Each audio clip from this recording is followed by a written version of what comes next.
Deixa eu compartilhar minha tela.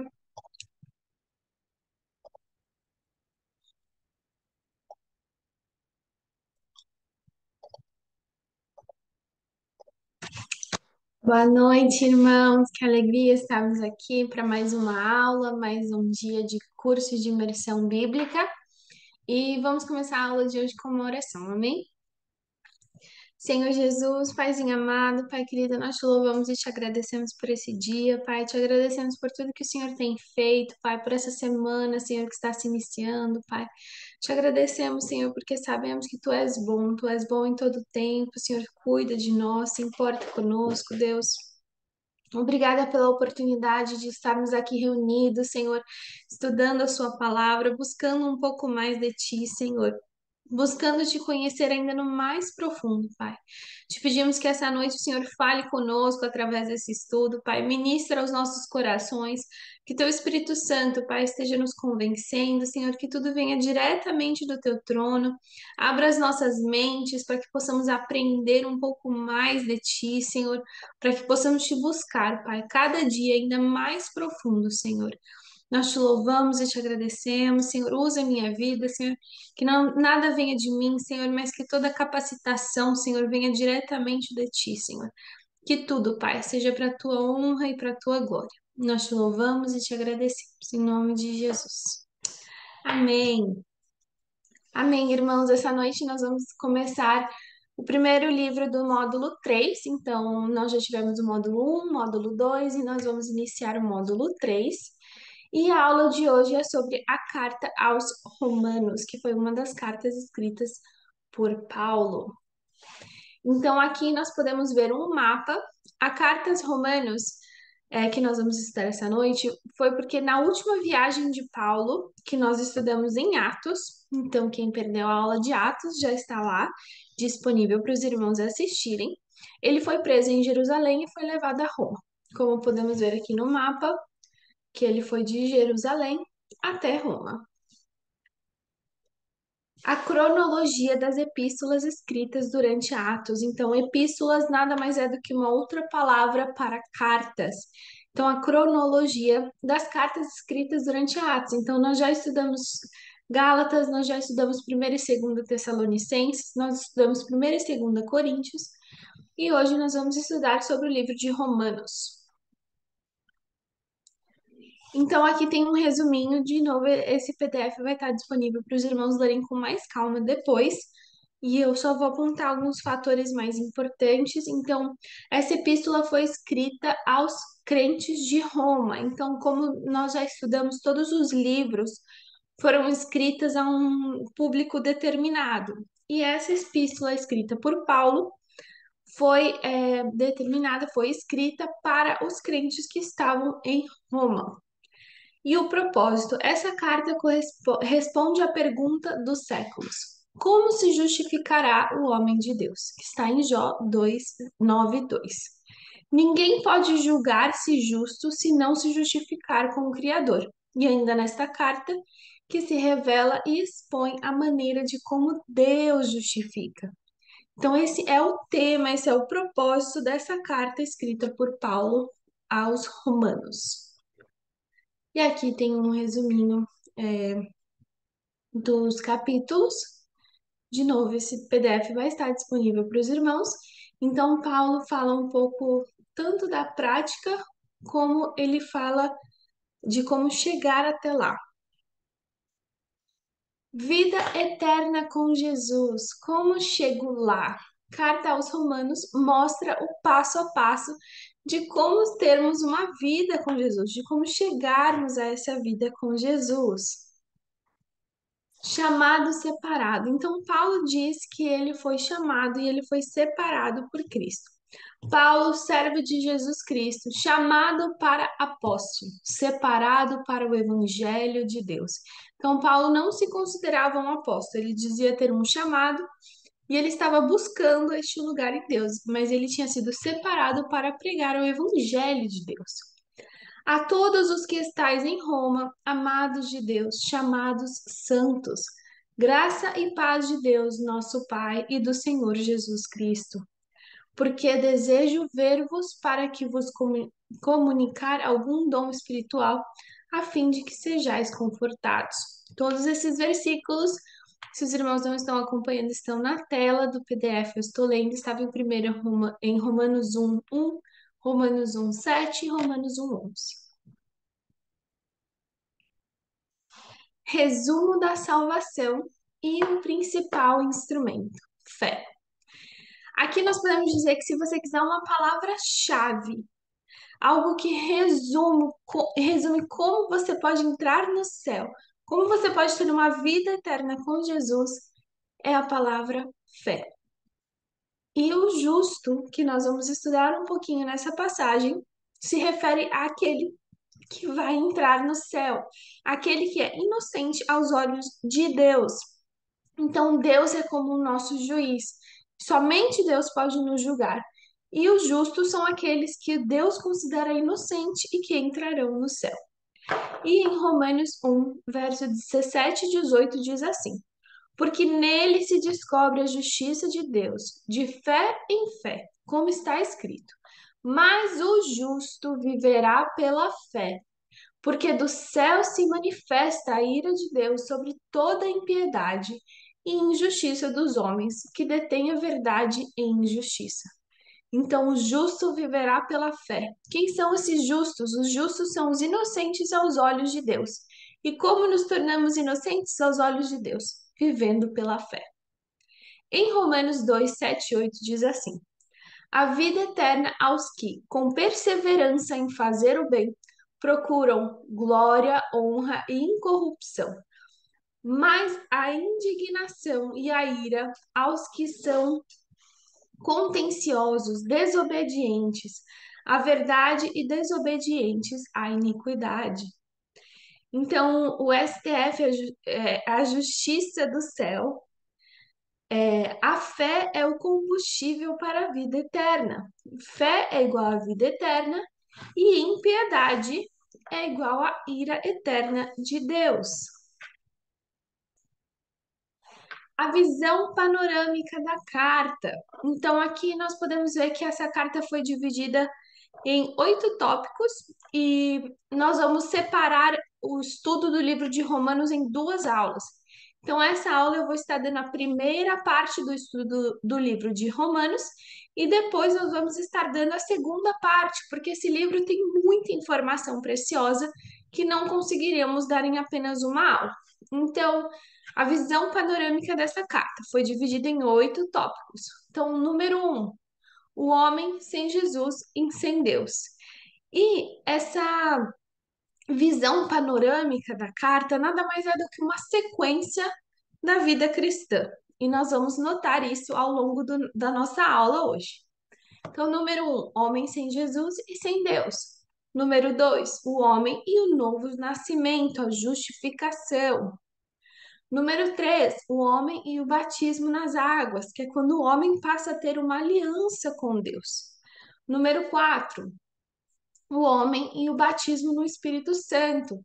O Espírito Santo é quem nos faz crescer e amadurecer. Número 5, o homem e os dons. Número 6, o homem na igreja. Número 7, o homem e a santificação, ou batismo no fogo. E número 8, a vida eterna. Como chego na eternidade? Nesses 8 passos dados por Paulo.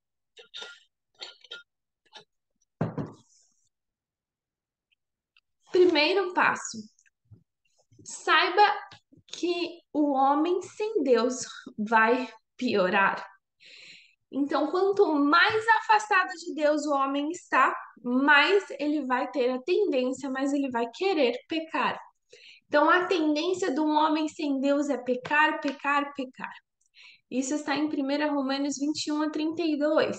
E agora eu vou ler um versículo que está em Romanos 1, 28 a 32, e diz assim: E como eles não se importam de ter conhecimento de Deus, assim Deus os entregou a um sentimento perverso para fazerem coisas que não convêm, estando cheios de toda a iniquidade, fornicação, malícia, avareza, maldade, cheios de inveja, homicídio, contenda, engano, malignidade, sendo murmuradores, detratores, aborrecedores de Deus, injuriadores, soberbos, perversos, inventores de males, desobedientes aos pais e às mães, nécios, infiéis nos contratos, sem afeição natural, inconciliáveis, sem misericórdia, os quais, conhecendo o juízo de Deus, que são dignos de morte os que tais coisas praticam,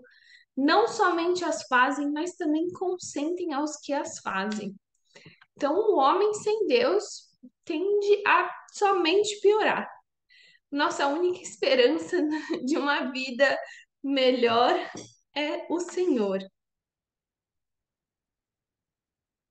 E aqui está uma pergunta: e ser judeu salva? E aqui, assim, para Deus, nós precisamos entender que Deus não faz acepção de pessoas. Sendo judeu, sendo romano, sendo gentil, Deus não faz separação de pessoas. Então, a resposta para essa pergunta, ser judeu, ter o título de judeu, ter nascido numa família judia, te salva? Tem algum diferencial? Então, vamos ler aqui alguns versos. Em Romanos 2:11 diz assim: porque para com Deus não há acepção de pessoas. Em Romanos 2:17 diz assim: eis que tu tens por sobrenome judeus, e repousas na lei, e te glorias em Deus. Ok. Romanos 3:27 e 28 diz assim: onde está logo a jactância? O que significa essa palavra vantagem? Onde está logo a vantagem de ser judeu? É excluída. O que quer dizer isso? Não tem. Por qual lei das obras? Não, mas pela lei da fé. Concluímos, pois, que o homem é justificado pela fé, sem as obras da lei. Então, a partir de Jesus, não adianta você somente ser judeu para ser salvo. Não adianta você nascer num lar judaico ou nascer em um lar cristão. Não há nenhuma vantagem você vir de uma família crente. A salvação é individual e não é por mérito, mas sim por fé, nem por obras, para que ninguém se vanglorie. Mas o que o torna justo, o que o torna inocente, é a sua prática de fé, não a sua certidão de nascimento. Segundo passo, justificação pela fé. Como tornar-se justo ou inocente de acordo com a justiça de Deus e não sermos condenados? Em Romanos 3:10 diz assim: como está escrito, não há um justo, nenhum sequer. Então, ninguém é salvo por ser justo. Não há ninguém que seja justo. Em Romanos 3:23 e 24 diz assim: porque todos pecaram e destruídos estão da glória de Deus, sendo justificados gratuitamente pela sua graça, pela redenção que há em Cristo Jesus. Então, nós somos justificados, nós somos perdoados gratuitamente pela graça de Deus e pelo sacrifício de Jesus Cristo. Gratuitamente, pois nada poderia comprar essa justificação, somente pela graça de Deus. Quando ele nos olha e ele vê o sangue de Jesus em nossos corações, se crermos, se seguirmos, praticarmos, lermos as palavras de Jesus, aí sim podemos ser justificados. Somente Jesus teve condição de pagar pelo nosso resgate, para que nós fôssemos salvos. Então, ninguém, nenhum ser humano, a não ser Jesus, pode comprar a sua salvação, pode comprar ser justificado, porque não há nenhum justo sequer. E somente pelo sangue de Jesus e pela graça de Deus que nós somos justificados. Nós não conseguimos pagar esse preço, nem por obras, nem por dinheiro, nem por sacrifícios, nada. Por isso que é de graça. A graça de Deus é de graça. E a tua fé vai definir se você está debaixo da graça de Deus ou não. Então, salvação ou justificação já foi paga por Jesus. Isso nada mais é do que a graça de Deus. Não se compra salvação com obras ou dinheiro ou qualquer outro sacrifício. Como ir em direção ao céu e não a condenação ao inferno? E diz assim, em Romanos 3, 22 e 24: Isso é, a justiça de Deus, pela fé em Jesus Cristo, para todos e sobre todos os que creem, porque não há diferença. Porque todos pecaram e destruídos estão da glória de Deus, sendo justificados gratuitamente pela graça, pela redenção que há em Cristo Jesus. Romanos 3, 28. Concluímos, pois, que o homem é justificado pela fé, sem obras da lei. Então, a redenção, Jesus comprou nossa libertação do inferno. Então, a redenção quer dizer que Jesus já pagou um alto preço para que nós fôssemos salvos de toda a condenação. E depende de quem você crê, quem é o seu Senhor, quem você obedece, que vai determinar se você vai ser justificado ou não. A fé é a porta de entrada para estar debaixo da graça de Deus. Então depende somente de você. A parte dele, ele já fez. Jesus já morreu por nós. Jesus já nos concedeu a graça sem nenhum preço que pudéssemos pagar por isso. Nós só precisamos ter fé e obedecer às palavras do Senhor. Redenção. O que é? O que é redenção? É resgate, salvação, é a quitação da nossa dívida, absolvição, é um pagamento por um pecado. Então, a redenção é sermos salvos do inferno. É uma quitação de uma dívida muito alta que seria impossível pagarmos, a não ser pelo sangue de Jesus na cruz. Então, com o seu sangue, Jesus comprou-se das mãos do diabo, comprou-nos das mãos do diabo e tornou-nos livres do lago de fogo, não com sacrifícios, mas de graça. Deus somente aceitou o sangue de Cristo como pagamento dos pecados. Então, nós já estávamos condenados e não há nada que pudéssemos fazer para sermos salvos. Mas aí Jesus veio e fez o sacrifício, morreu na cruz, pagou a nossa dívida, nos arrancou das mãos do diabo com um alto preço que foi o seu sangue, para que pudéssemos ser justificados, para que pudéssemos ter a redenção. Precisamos entregar as nossas vidas para Ele. Ele precisa ser o nosso Senhor para que possamos receber essa redenção que vem do céu. Declaração verbal da fé, início da fé cristã, ou um novo nascimento, ou Páscoa. Então, diz assim a palavra que está em Romanos 10, de 7 a 10. Ou quem descerá ao abismo? Isto é, a trazer dentre os mortos a Cristo. Mas que diz: a palavra está junto de ti, na tua boca e no teu coração.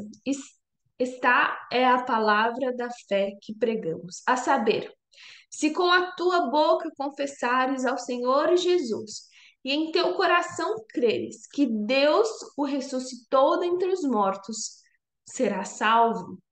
Visto que com o coração se crê para a justiça e com a boca se faz a confissão para a salvação. Então, a salvação do inferno precisa de uma confissão verbal, expressando o profundo interior de uma maneira sincera, expressando com todo o nosso coração. Então não basta somente crer, nós precisamos crer e confessar, declarar com a nossa boca que nós cremos, que Jesus é o nosso único Senhor e Salvador, para que aí sim podemos ter a salvação. Mantenha-se debaixo da graça de Deus através da fé. Mas que tipo de fé? Então, aqui Paulo dá dois exemplos de fé, que é a fé de Abraão e a fé de Davi. E em Romanos 4:3 diz assim: Pois que diz a Escritura, creu Abraão a Deus, e isso lhe foi imputado como justiça. E em Romanos 4,16 diz assim: portanto, é pela fé, para que seja segundo a graça, a fim de que a promessa seja firme a toda a posteridade, não somente a que dá é da lei, mas também a que é da fé que teve Abraão, pelo qual é pai de todos nós. Então, manter-se debaixo da graça de Deus através da fé. Mas como? É como se Deus estivesse abrindo um guarda-chuva, e esse guarda-chuva se chama graça. E nós queremos estar debaixo desse guarda-chuva de Deus. Se os irmãos estiverem vendo a imagem, tem até uma foto de um guarda-chuva. E Deus, como que nós podemos nos manter debaixo desse guarda-chuva da graça de Deus? Deus nos orienta, mantenha a fé. E fé, lembrando que fé é sinônimo de obediência. Obediência à vontade de Deus. Irmão, obediência tardia não é obediência. Então, quando Deus manda, nós precisamos obedecer. Então, que fé é essa que nós estamos falando? É a fé de acreditar em Deus? É a fé de crer que Deus existe? Não. É a fé de Abraão. Qual fé é essa? É a fé de Deus te pedir algo e você não negar, você obedecer. Então, quando Deus pediu o seu filho, o que Abraão fez? Abraão obedeceu e obedeceu prontamente. Essa é a fé que nós precisamos ter. Não é a fé de crer que Jesus é Jesus, que Deus é Deus, que Deus existe. Não, é a fé de que quando o Senhor nos pede algo, nós obedecemos prontamente, porque cremos nele. E o segundo exemplo que ele usa é de Davi. Assim também Davi declara: bem-aventurado o homem a quem Deus imputa a justiça sem obras, dizendo: bem-aventurados aqueles cujas maldades são perdoadas e cujos pecados são cobertos. Isso está em Romanos 4, 6 e 7.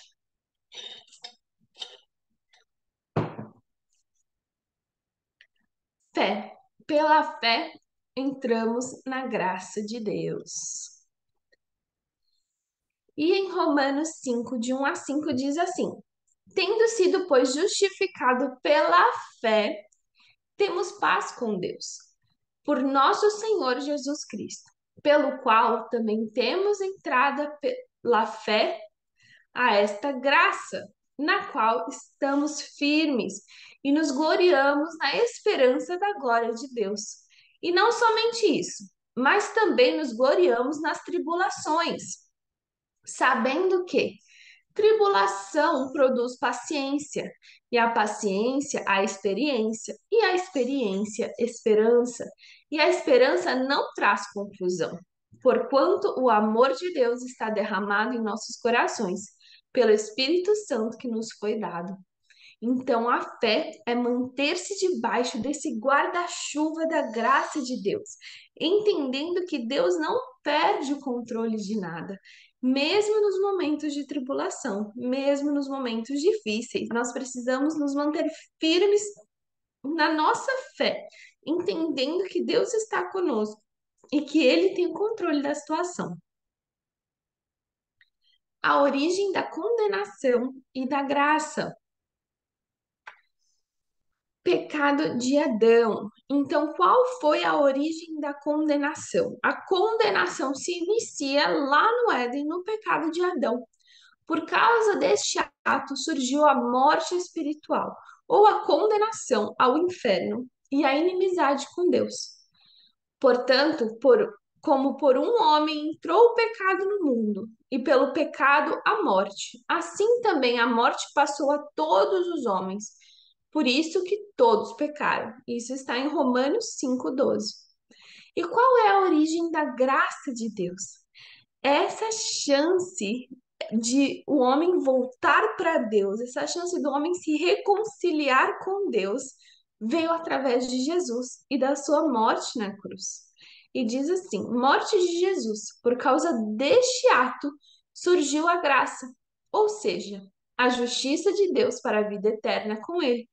A graça quebra a inimizade contra Deus. E em Romanos 5,18 diz assim: Pois assim como por uma só ofensa veio o juízo sobre todos os homens para a condenação, assim também por um só ato de justiça veio a graça de Deus a todos os homens para a justificação de vida. Então, por um ato errado de um homem, entrou o pecado no mundo. E através desse pecado surgiu a consequência que é a morte, também através de um ato de justiça e a morte de um homem que seguiu pela ressurreição, nós fomos redimidos e nós temos hoje a graça de Deus, devido ao sacrifício de Jesus Cristo na cruz por nós. O terceiro passo, batismo nas águas, alistando-se. Em Romanos 6,4 diz assim: de sorte que fomos sepultados com ele pelo batismo na morte, para que, como Cristo foi ressuscitado dentre os mortos, pela glória do Pai, assim andemos nós também em novidade de vida.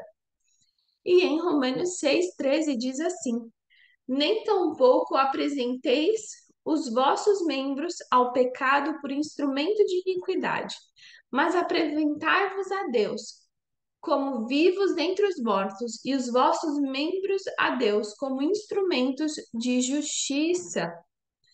Então, quando o batismo nas águas simboliza um momento em que nós saímos do Egito, e quando nós saímos do Egito em direção à terra prometida, isso é novidade de vida. E é isso que o Senhor está nos falando através desses versículos. A única coisa que nós precisamos lembrar é que no momento que nós saímos do Egito, nós estamos deixando o Egito para trás, nós estamos abandonando as práticas do Egito para vivermos essa novidade de vida. Quem é o seu dono?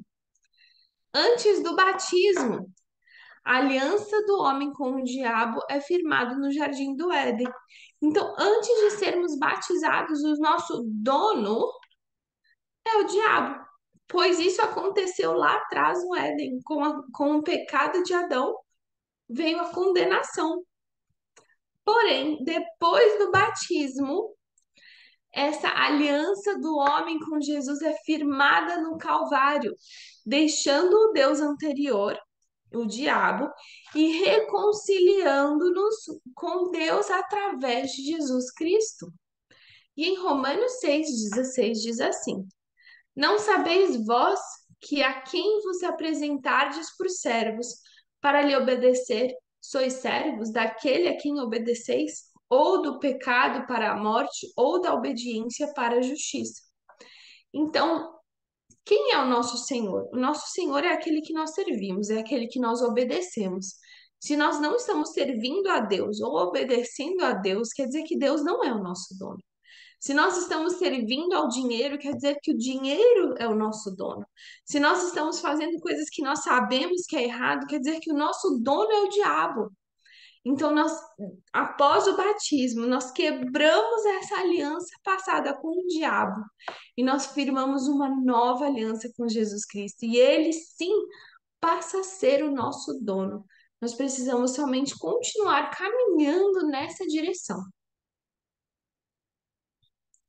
Com quem você está casado espiritualmente? Então, Paulo, ele usa essa comparação do casamento real no mundo espiritual. O casamento nada mais significa do que uma aliança. Então, Paulo usa essa comparação de uma aliança e um casamento aqui no mundo com uma aliança que temos com o Senhor. Então, quem é o nosso noivo hoje? O nosso noivo hoje, o futuro marido, é Jesus Cristo. Nós somos a sua noiva aguardando o retorno do noivo. E quem é nosso antigo marido? É o diabo. Por quê? Porque lá no Éden, Adão pecou. E ele fez uma aliança com o diabo, porque ele resolveu servir ao diabo, obedecer ao diabo. Então ele se tornou o nosso marido antigo, nosso ex-marido, é o diabo de todo mundo. E você está divorciando do seu antigo marido? Então, Isso que Paulo está dizendo não é um incentivo ao divórcio, é apenas uma comparação de um casamento com o mundo espiritual. E em Romanos 7, 13 e 4 diz assim: de sorte que, vivendo o marido, será chamada adúltera se for de outro marido. Mas, morto o marido, livre está desta lei. E assim não será adúltera se for de outro marido. Assim, meus irmãos, também vós estáis mortos para a lei pelo corpo de Cristo, para que sejais do outro, aquele que ressuscitou dentre os mortos, a fim de que demos frutos a Deus. Então, quando nós nos batizamos na água, quando nós entramos nas águas, nós nos tornamos uma nova criatura. E tudo que ficou para trás, todo aquele Egito que nós deixamos, inclui o nosso antigo marido. Então, o nosso antigo marido, que seria o diabo, morreu. E esse vínculo com Satanás morreu também, foi quebrado neste momento. Então, nós estamos livres para nos casarmos com o nosso novo noivo, que é Jesus Cristo. O fato de darmos ouvido ao antigo marido, podemos cair em adultério espiritual contra o nosso atual noivo, Jesus Cristo, que firmamos em nosso noivado através do batismo nas águas. Então, a partir do momento que nós nos batizamos e nós entendemos que nosso ex-marido morreu, morreu, irmãos, acabou, deixou, ficou para trás, esqueceu, é passado. Nós não podemos dar ouvido a esse antigo marido, ao diabo, nós não podemos voltarmos às práticas do Egito, senão isso é considerado como um adultério espiritual. Crise interior. Então, vamos seguindo a sequência. Nós sem Cristo somos piores, então nós aceitamos a Cristo, nós buscamos a Ele, nós somos batizados nas águas e muitas vezes acontece uma crise espiritual em nossas vidas. Então, diz assim, em Romanos 7, 22 e 23: porque segundo o homem interior, tenho prazer na lei de Deus, mas vejo nos meus membros outra lei, que batalha contra a lei do meu entendimento e me prende debaixo da lei do pecado que está nos meus membros. Então, aqui nessa imagem, tem até uma foto de dois homens com um cabo de guerra, com uma corda, puxando como se eles estivessem fazendo aquele jogo do cabo de guerra. E isso de um lado nós podemos ver que a tendência é o homem é, velho, o homem interior, que tem uma tendência ao pecado, e do outro lado tem o homem interior, que é o Espírito Santo. Então aqui nós podemos ver que o pecado está tentando nos puxar de volta para o buraco, e o Espírito Santo está te puxando para que você se mantenha fiel na vida eterna. Em Romanos 7, 25 diz assim: dou graças a Deus por Jesus Cristo, nosso Senhor. Assim que eu mesmo, com o entendimento, sirvo a lei de Deus, mas com a carne, a lei do pecado. Então nós precisamos todos os dias matar a nossa própria carne, jogar esse jogo do cabo de guerra, lembrando que o Espírito Santo está sempre do nosso lado, nos ajudando a puxar para que não caiamos nesse buraco do pecado. Espírito versus carne. Portanto, agora nenhuma condenação há para os que estão em Cristo Jesus, que não andam segundo a carne, mas segundo o Espírito. Isso está em Romanos 8:1. Então, aqui nós podemos ver de novo a analogia do guarda-chuva. Se você está andando em fé, em obediência, você está no guarda-chuva da graça de Deus, do Espírito Santo. Você está caminhando sentido a vida eterna. Mas se você está andando debaixo do pecado, da desobediência, da infidelidade, você saiu do guarda-chuva do Espírito Santo e você está tentando carregar o guarda-chuva da carne, que leva à condenação e morte espiritual. Quem está em condenação? Vós, porém, não estáis na carne, mas no Espírito, se é que o Espírito de Deus habita em vós. Mas se alguém não tem o Espírito de Cristo, esse tal não é dele. Então, o novo nascimento, justificação, torna-nos justos. Só quem tem o Espírito de Deus, o Espírito Santo no seu coração, é quem está salvo da condenação. Se o Espírito está em você, você não tem que ficar vivendo no pecado. Ele está nos ajudando a não viver no pecado. Isso quer dizer que nós não vamos pecar nunca mais na vida? Não, não é isso que isso quer dizer. Nós vamos sim pecar, nós vamos sim errar. Porém, existe uma chave, que é a confissão. Como Davi, que lutava para se manter debaixo da cobertura da graça de Deus e fazia de tudo por isso. Então, ele pecou muito. Davi foi um homem que pecou muito, porém, ele tinha um coração muito contrito ao Senhor. Ele confessava, pedia perdão e ele pagou um alto preço para manter-se fiel a Deus, mas ele não se desviou. Então, essa é a diferença. Quando nós temos o Espírito Santo, algo nos incomoda e que no momento que nós pecamos, uma chave vira e fala: opa, não é esse o caminho, deixa eu voltar. E aí nós nos confessamos, nós pedimos perdão, nós voltamos para Cristo. E isso sim nos salva da condenação. E não adianta a pessoa ter aceitado Jesus Cristo só de boca, só de falar, mas o coração está longe do Senhor, porque o Senhor conhece, ele sonda os nossos corações, ele sabe o que se passa dentro de nós. Então, fingir ser crente não rola. Fingir ser crente para achar que está salvo não funciona. Só quem é filho de Deus é quem tem o Espírito Santo. E para nos tornarmos filhos de Deus, nós temos que crer e obedecer na palavra de Deus. O quarto passo é o batismo no Espírito Santo. Então, nós precisamos entender que o Espírito Santo está sempre, sempre do nosso lado, puxando o nosso lado do cabo de guerra, nos ajudando a não cairmos no pecado, nos auxiliando a não voltarmos para aquelas velhas práticas, nos auxiliando a não sairmos do caminho que o Senhor trilhou para nós. Ele está sempre puxando o cabo de guerra em nosso favor. E em Romanos 8:26 diz assim: E da mesma maneira, também o Espírito ajuda as nossas fraquezas, porque não sabemos que havemos de pedir como convém. Mas o Espírito intercede por nós com gemidos inexprimíveis.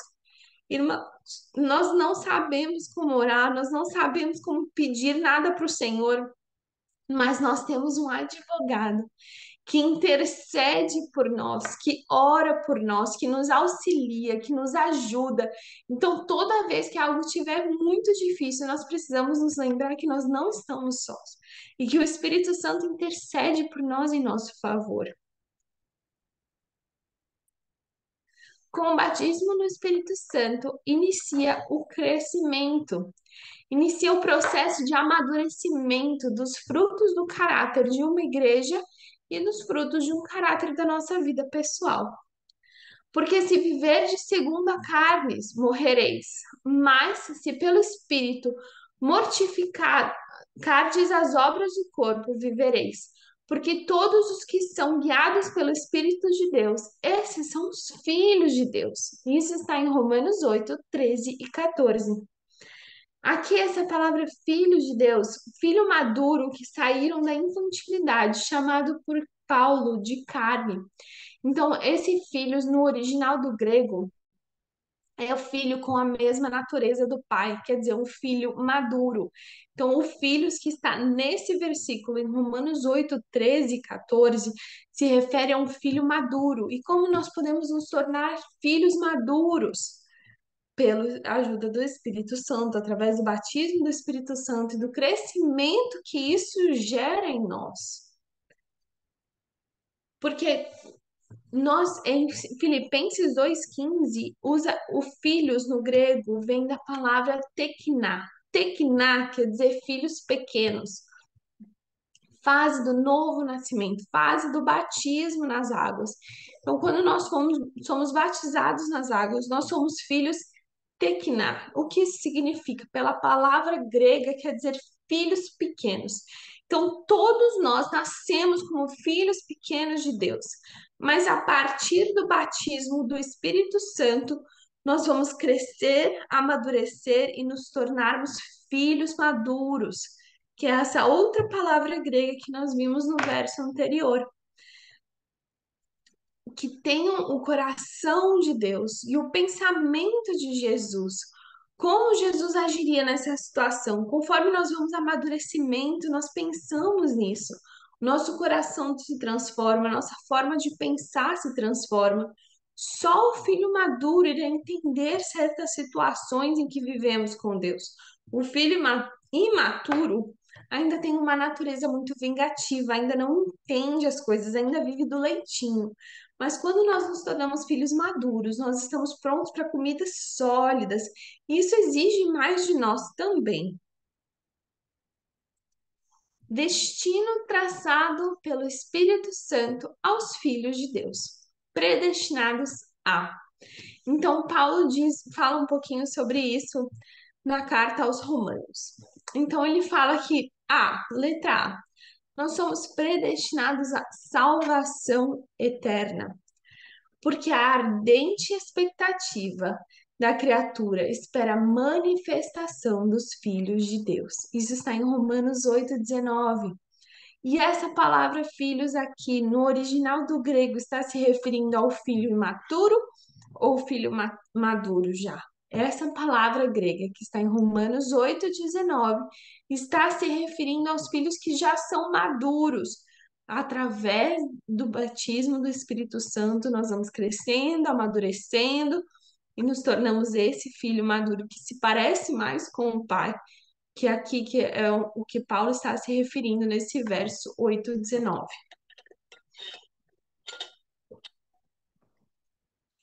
E não só ela, mas nós mesmos, que temos as primícias do Espírito, também gememos em nós mesmos, esperando a adoção, a saber, a redenção do nosso corpo.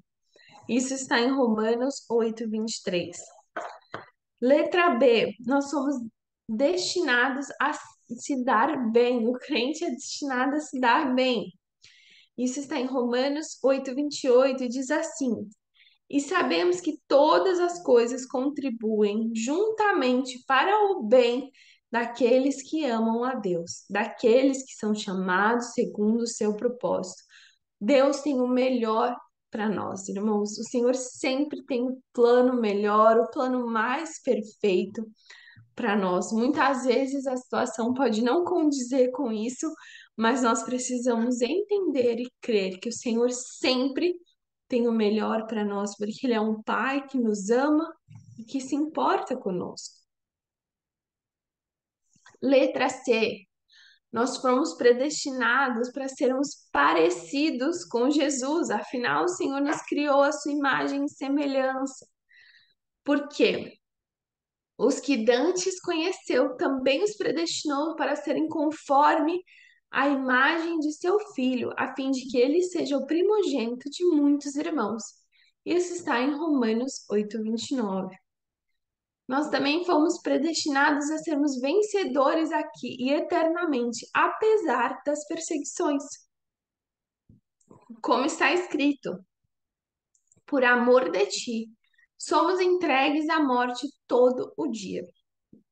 Somos reputados como ovelhas para o matadouro, mas em todas essas coisas sois mais do que vencedores por aquele que nos amou. Romanos 8:36 e 37.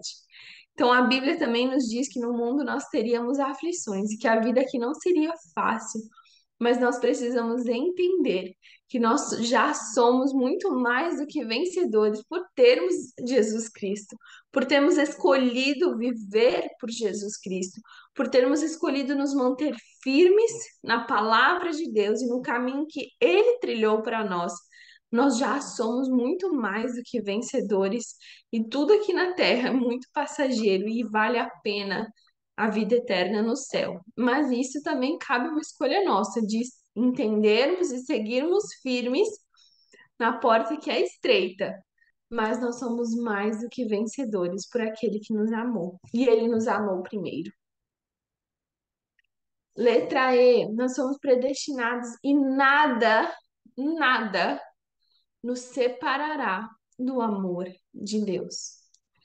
Porque estou certo de que nem a morte, nem a vida, nem os anjos, nem os principados, nem as potestades, nem o presente, nem o porvir, nem a altura, nem a profundidade, nem alguma outra criatura nos poderá nos separar do amor de Deus, que está em Cristo Jesus, nosso Senhor. Isso está em Romanos 38 e 39. Então, não importam as circunstâncias que podemos estar vivendo, o Senhor nos afirma através desse versículo que absolutamente nada pode nos separar do seu amor, nem mesmo os momentos em que nós falhamos e pecamos. Nós sempre temos um caminho de volta, nós sempre temos um retorno que nós podemos dar e o Senhor está nos esperando de braços abertos.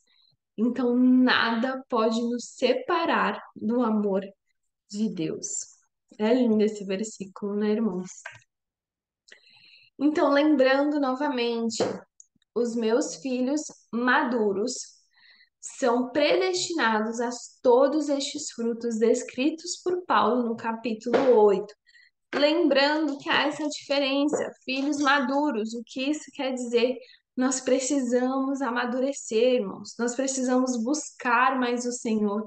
Nós precisamos crescer na palavra de Deus, para que possamos aí sim ter vantagem de todas as promessas preciosas que Ele nos deixou na sua palavra.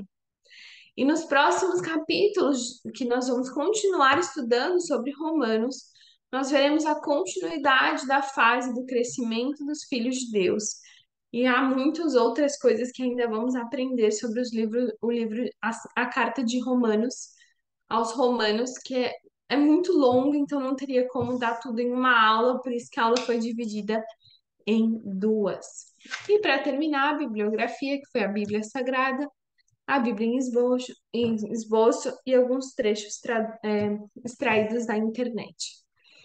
Então, nós estudamos a primeira parte do livro aos Romanos, mas lembrando que teremos uma outra aula com a segunda parte. E para nós encerrarmos a aula de hoje também, eu gostaria de lembrar aos irmãos que essa foi a nossa última aula do ano de 2023.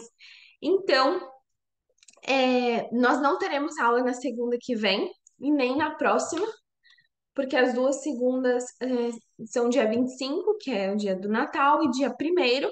Então, nessas duas aulas, nós não teremos nossa aula, nosso curso de imersão bíblica, e nós retornaremos daqui 2 semanas, no dia 8 de janeiro, para darmos continuidade ao módulo 3 do nosso curso de imersão bíblica. Se você perdeu alguma aula, lembrando que todas as aulas foram gravadas, você pode voltar, aproveita essas 2 semanas, se você tem alguma aula para assistir, mas não perca a oportunidade de buscar mais o Senhor, de conhecer mais a palavra de Deus, porque o Senhor ele traz tanta revelação preciosa sobre a sua palavra e há tantas promessas tão lindas que nós só podemos ter vantagem dessas promessas a partir do momento que nós conhecemos elas.